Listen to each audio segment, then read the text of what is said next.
엄마, 제발 이거 빨리 먹어요. 그래야 내가 산다고. 안녕하세요. 오늘의 실화극장 제7화 며느리의 엇나간 효심 시작합니다. 경기도 이천의 한 시골 마을 사람들은 말합니다. 세상에 저런 며느리는 없다고. 하지만요, 사람이 가장 무서워질 때는 너무 착해 보일 때인지도 모릅니다. 마을이 깜깜이 잠든 새벽 5시, 오직 한 집 부엌만 불이 켜져 있었습니다.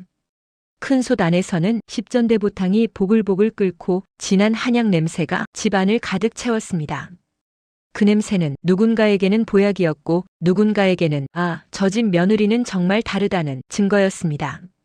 박혜숙 45, 동네에서 효부라 불리던 여자. 칭찬이라는 건요, 받아본 적 없는 사람에게는 마약처럼 달콤할 수 있습니다. 80살의 순례 씨는 무릎 관절이 망가져 혼자 걷기도 힘든 몸이었습니다. 혜숙은 시어머니를 업고 노인정에 나타났습니다. 아이고, 저 나이에 업고 다녀. 친딸도 못할 짓을. 그 말에 순례는 눈을 적시며 말했습니다. 우리 며느리 같은 애 없어. 나 복 받았어. 그 말 한마디가 혜숙의 가슴 속에서 불처럼 번졌습니다. 그러던 어느 날이었습니다. 며칠 뒤부터 순례는 배를 부여잡았습니다. 속이 뒤집히는 것 같아. 몸이 너무 차. 혜숙은 보약의 양을 더 늘렸습니다. 어머니, 이거 안 드시면 기운 더 빠져요. 하지만 보약을 먹을수록 순례의 얼굴은 누렇게 떠갔고 눈은 풀리고 말은 느려졌습니다. 밤이 되면 마당에 나가 혼잣말을 하거나 창문 밖을 보며 저기 누가 서 있지 않니? 속삭였습니다. 몸이 아프면 사람은 쓰러지지만 정신이 흐려지면 자기 자신을 잃습니다. 노인정에 오지 않는 순례를 마을 사람이들이 걱정하자 혜숙은 이웃들에게 이렇게 말합니다. 치매 초기 같아요. 밖에 나가면 더 혼란스러워져요. 그날 이후 순례는 집 밖으로 나가지 못했습니다. 노인정도 이웃도 전화도 끊겼습니다. 문은 닫혔지만 그 안에서 무언가는 조용히 썩어가고 있었습니다. 아들 이진호는 어머니의 변화를 보며 느꼈습니다. 순례는 아들에게 말합니다. 보약 먹은 날이 더 심하게 어지럽고 배가 아파. 치매는 하루아침에 오지 않습니다. 그는 알았습니다. 그래서 집안에 CCTV를 달았습니다. 그날 밤 혜숙이 보약을 들고 방으로 들어옵니다. 순례가 고개를 저으며 말합니다. 나 오늘은 안 먹을래. 그 순간 혜숙의 얼굴이 변합니다. 미소가 사라지고 눈동자가 굳어집니다. 그녀는 순례의 턱을 붙잡고 억지로 입을 벌려 보약을 쏟아붓습니다. 기침하며 몸부림치는 노인을 손목으로 눌러 꼼짝 못하게 한 채 끝까지 다 먹입니다. 그리고 아무도 없는 곳을 향해 이상하게 웃습니다. 진호의 손에서 마우스가 떨어졌습니다. 다음 날 진호는 보약을 들고 나가 성분 검사를 맡겼습니다. 결과는 끔찍했습니다. 향정신성 약물, 근위환제, 사람의 정신을 흐리고 몸에 힘을 빼 침대에 눕혀두는 약, 보약이 아니라 감옥이었습니다. 그날 밤 경찰이 집에 들이닥쳤습니다. 혜숙은 보약을 들고 있다가 그릇을 떨어뜨렸습니다. 어머니를 위한 거였어요. 그녀는 울부짖었습니다. 제가 없으면 어머니 아무도 안 봐줘요. 아무도 날 칭찬 안 해줘요. 그 말 속에는 사랑이 아니라 공허가 들어 있었습니다. 경찰이 혜숙의 손목에 수갑을 채울 때 진호는 어머니를 안았습니다. 이제는 제가 할게요. 그 말은 사과였고 약속이었습니다. 석 달 뒤 노인정 앞 꽃무늬 가디건을 입은 김순례가 제 발로 걸어 들어옵니다. 형님, 이제 아주 펄펄 나시네. 순례가 웃습니다.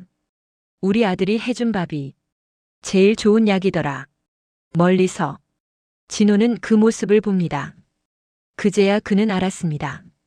사람을 살리는 건 보약이 아니라 누군가가 끝까지 곁에 남아주는 일이라는 걸. 그 집의 새벽에는 이제 한약 냄새 대신 밤 냄새가 납니다. 그리고 그 냄새는 말합니다. 이제 당신은 안전합니다. 여러분은 이 며느리를 어떻게 보셨나요? 효부의 탈을 쓰고 사랑받고 싶어 너무 멀리 가버린 사람. 사람은요, 칭찬 하나에 살기도 하고 그 칭찬에 갇히기도 합니다. 혹시 여러분 곁에도 겉으로는 너무 착한데 마음이 조금 불안한 사람 있지는 않으신가요? 그 사람의 친절이 정말 사랑인지 아니면 외로움에서 나온 집착인지 한 번쯤은 천천히 바라봐 주셔도 좋겠습니다. 오늘의 두 번째 이야기, 제8화 죽은 여자가 사는 집 시작합니다.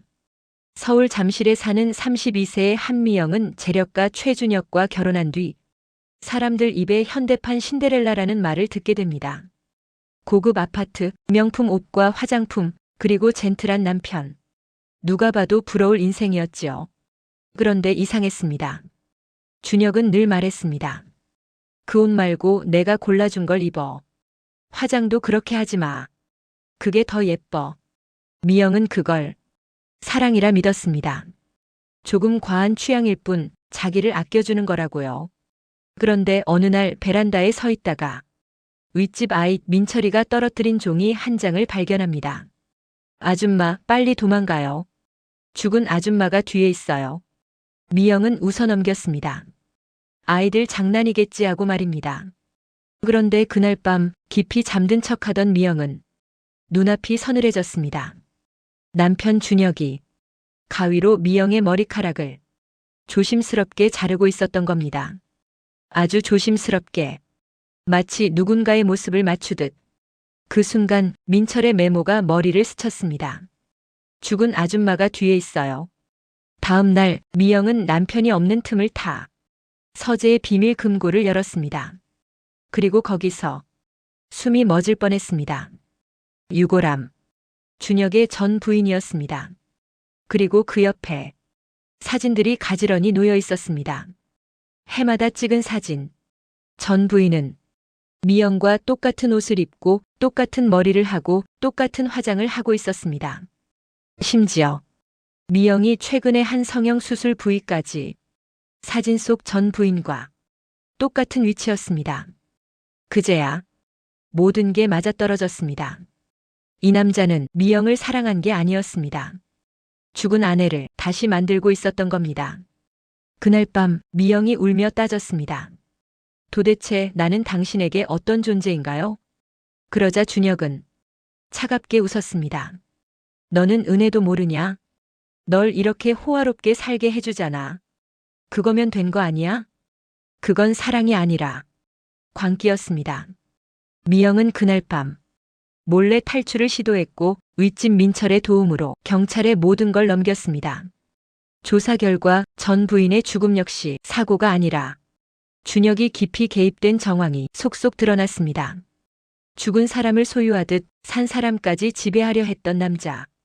그는 결국 모든 죄가 밝혀져 수갑을 차고 끌려나갔습니다. 그리고 미영은 그 집을 나와 새 이름으로 새 인생을 시작했습니다. 이제 누군가의 그림자가 아니라 자기 자신으로요. 사랑은 사람을 묶는 게 아니라 살게 하는 겁니다. 여러분, 이름을 빼앗는 사랑은 사랑이 아닙니다. 그건 상대의 인생을 자기 마음대로 쓰려는 욕심일 뿐입니다. 누군가 나를 사랑한다며 내 말투를 바꾸고 내 옷을 바꾸고 내 얼굴까지 바꾸려 한다면 그건 사랑이 아니라 지배입니다. 진짜 사랑은 너는 너라서 좋다라고 말해주는 것입니다. 오늘 이 이야기가 여러분이 곁에 둔 사람을 다시 한번 조용히 바라보게 만들었으면 좋겠습니다. 내 돈 어디에 감춰? 도둑이네.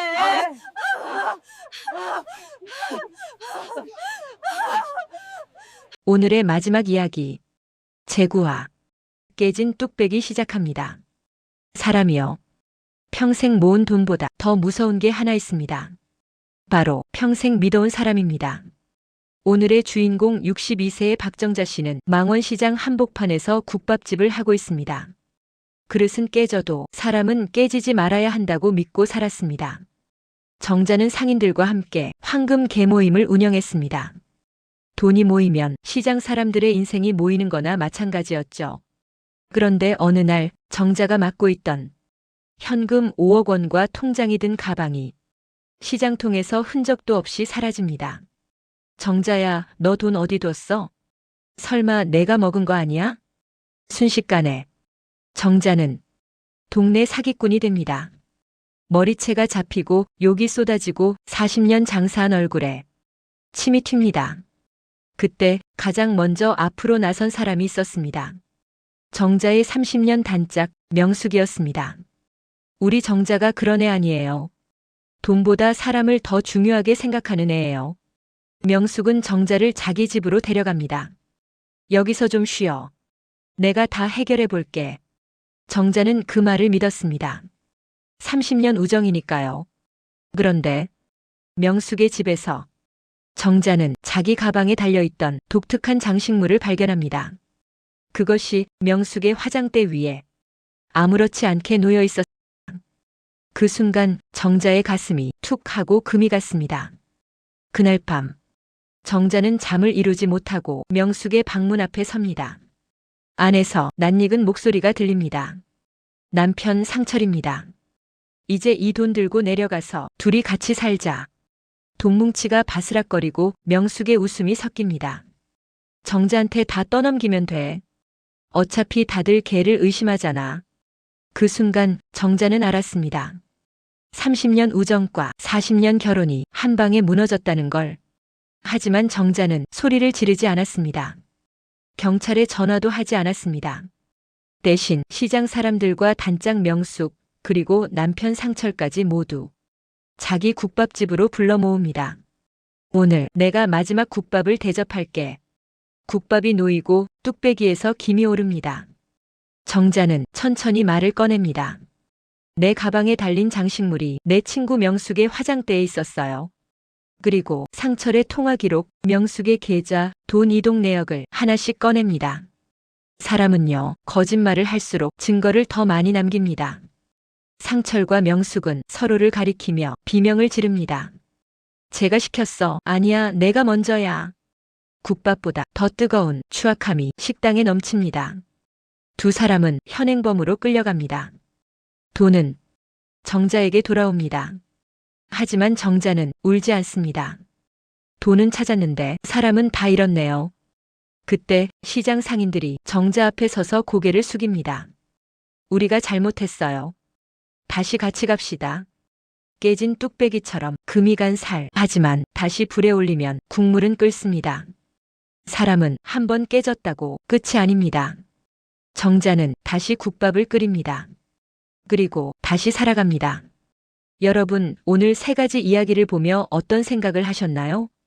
칭찬에 눈이 멀어 어머니를 가뒀던 며느리, 죽은 아내를 재혼하려 했던 남편, 그리고 돈 때문에 30년 우정을 등진 친구까지. 그들이 쓴 가면은 참 화려하고 완벽해 보였습니다. 하지만 그 화려한 껍데기가 벗겨진 자리엔 욕망과 이기심이라는 추한 민낯이 숨어 있었지요. 혹시 지금 여러분 곁에 소중한 사람에게 보여주기 위한 가면을 쓰고 있지는 않으신가요? 가면을 벗을 때 비로소 사람의 온기가 보입니다. 가장 평범한 진심이 가장 큰 힘이라는 사실을 잊지 마셨으면 좋겠습니다. 오늘 이야기가 좋으셨다면 구독과 좋아요, 그리고 다른 분들께 공유도 많이 해주세요. 끝까지 시청해 주셔서 감사합니다.